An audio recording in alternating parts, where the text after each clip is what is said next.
పోలీసులు 100 మందితో జగన్మోహన్ రెడ్డి గారికి అనుమతి ఇస్తే వేలల్లో 1000కి పైగానే జనం వచ్చారు.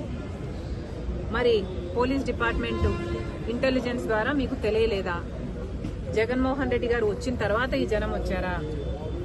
జనం అక్కడే ముందు నుంచే ఉంటే పోలీస్ డిపార్ట్మెంట్కు అక్కడే ఉండి అది గమనించుంటే మరి జగన్మోహన్ రెడ్డి గారు అక్కడికి రాకముందే ఎందుకు ఆపలేదు? కాంగ్రెస్ పార్టీకి మాత్రమే హౌస్ అరెస్టులు చేస్తారా?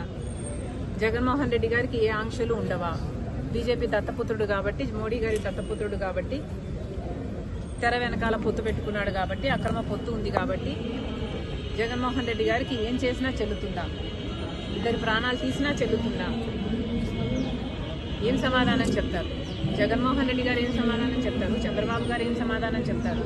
పోలీస్ డిపార్ట్మెంట్ ఏం సమాధానం చెప్తారు? జగన్మోహన్ రెడ్డి గారిని కూడా కాంగ్రెస్ పార్టీ సూటిగా ప్రశ్నిస్తుంది. బెట్టింగ్లో ఓడిపోయిన వాళ్ళకి విగ్రహాలు కట్టడం ఏమిటి?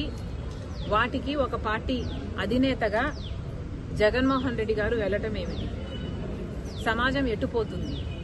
ఎటు తీసుకువెళ్తున్నారు? ఒక నాయకుడిగా జగన్మోహన్ రెడ్డి గారు ఏం చేయాలి?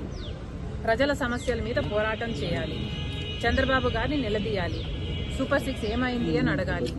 రాజధాని విషయంలోనైనా, వైజాగ్ స్టీల్ విషయంలోనైనా, పోలవరం విషయంలోనైనా, స్పెషల్ స్టేటస్ విషయంలోనైనా చంద్రబాబు గారు ఇంత అన్యాయం చేస్తున్నారు. మరి ఏమైంది అని ఒక్కసారైనా అసెంబ్లీకి వెళ్లి నిలదీసే దమ్ము జగన్మోహన్ రెడ్డి గారికి లేదు. కానీ ఇలా బల ప్రదర్శనలు చేసి ప్రాణాలు తీసే